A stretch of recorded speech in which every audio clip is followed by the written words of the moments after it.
बार एक गांव में एक बूढ़ी अम्मा रहती थी। वे बहुत गरीब थी, लेकिन भगवान श्री गणेश की अनन्य भक्त थी। हर दिन वे मिट्टी से छोटा सा गणेश बनाकर पूजा करती और मन ही मन सोचती, काश मेरे पास पत्थर की सुंदर गणेश मूर्ति होती जिसे मैं हमेशा पूज सकूं। एक दिन गांव में कुछ राजमिस्त्री, पत्थर तराशने वाले कारीगर आए।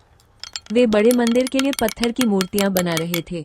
अम्मा उनके पास गईं और विनम्रता से बोली, बेटा, क्या तुम मेरे लिए छोटा सा पत्थर का गणेश बना दोगे? मेरे पास देने को धन नहीं, पर मैं तुम्हें आशीर्वाद दूंगी। राजमिस्त्री हंस पड़े।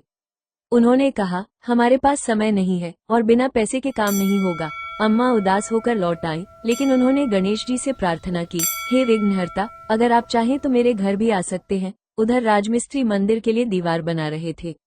उन्होंने बड़ी मेहनत से पत्थर जमाए, पर आश्चर्य, दीवार बार बार टेढ़ी हो जाती। वे फिर सीधी करते, लेकिन थोड़ी देर बाद वो फिर झुक जाती।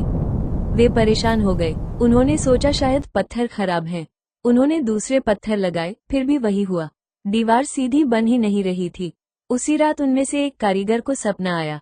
सपने में श्री गणेश प्रकट हुए और बोले, तुमने मेरी भक्त बूढ़ी अम्मा को मना किया। जब तक तुम उनके लिए पत्थर का गणेश नहीं बनाओगे, तुम्हारी दीवार सीधी नहीं होगी। सुबह कारीगर घबराकर उठे और सारी बात अपने साथियों को बताई। वे तुरंत बूढ़ी अम्मा के घर पहुंचे। हाथ जोड़कर बोले, अम्मा, हमें क्षमा करें, हम आपके लिए सुंदर पत्थर का गणेश बनाएंगे। उन्होंने प्रेम से एक छोटा सुंदर पत्थर का गणेश बनाया और अम्मा को दिया। अम्मा की आंखों में खुशी के आंसू आ गए। उन्होंने गणेश जी को घर में स्थापित किया और दीप जलाया। इसके बाद जब कारीगर वापस गए और दीवार बनानी शुरू की, तो वो पहली बार में ही बिल्कुल सीधी बन गई। वे समझ गए, ये श्री गणेश का चमत्कार था।